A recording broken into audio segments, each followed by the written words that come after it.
চলে যাচ্ছি পরবর্তী সংবাদে। 100% দিব্যাঙ্গ শংসাপত্র থাকার পরও ভাতা থেকে বঞ্চিত এক দম্পতি।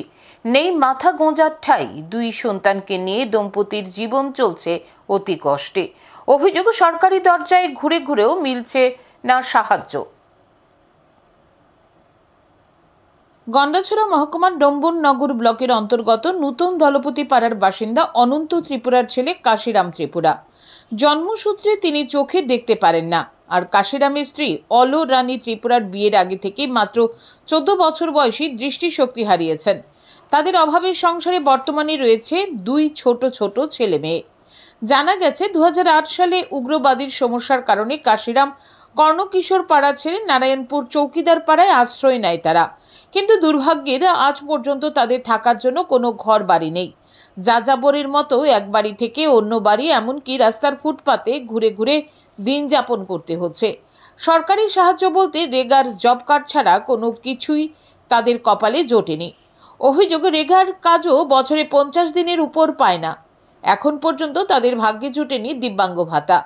অভিযোগ, কাশিরাম এবং তার স্ত্রীর ভাতার জন্য একাধিকবার আবেদন করার পরও প্রয়োজনীয় কাগজপত্র না থাকার দরুন ভাতা থেকে বঞ্চিত হয়ে আছে। কাশিরাম আরও জানান, অফিস থেকে বিভিন্ন জরুরি কাগজপত্র করতে গিয়ে তাকে প্রতিনিয়ত হয়রানির শিকার হতে হয়। তারা মুখ্যমন্ত্রীর কাছে আবেদন জানান সরকারি ঘর ও সামাজিক ভাতার ব্যবস্থা করে দেওয়ার। অভাবের কারণে 2 সন্তানের মুখে ঠিকমতো খাবারও তুলে দিতে পারেন না।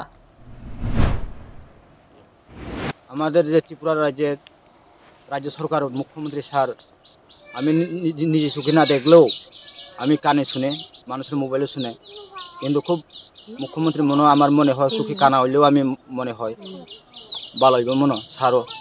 আমি স্যারের কাছে নমস্কার করি। আমার একটু মাইয়া কইরা বা 2-3 ঘন্টা জায়গা একটু ব্যবস্থা সরকার মাধ্যমে একটু ব্যবস্থা করে দিলে খুব ভালো হইতো আর কি। এমন অবস্থায় এই বাচ্চা 2টারও আমি ওখানে থাকার ঘর নাই, বাচ্চা 2টারও খাওয়ান দিতে পারি না, এমন অবস্থাতে আমরা। রাজ্য সরকার কিংবা এডিসি প্রশাসন অভাবী ঘর বাড়িহীন পরিবারের পাশে দাঁড়ায় কিনা এখন তাই দেখার। Bureau report, news today.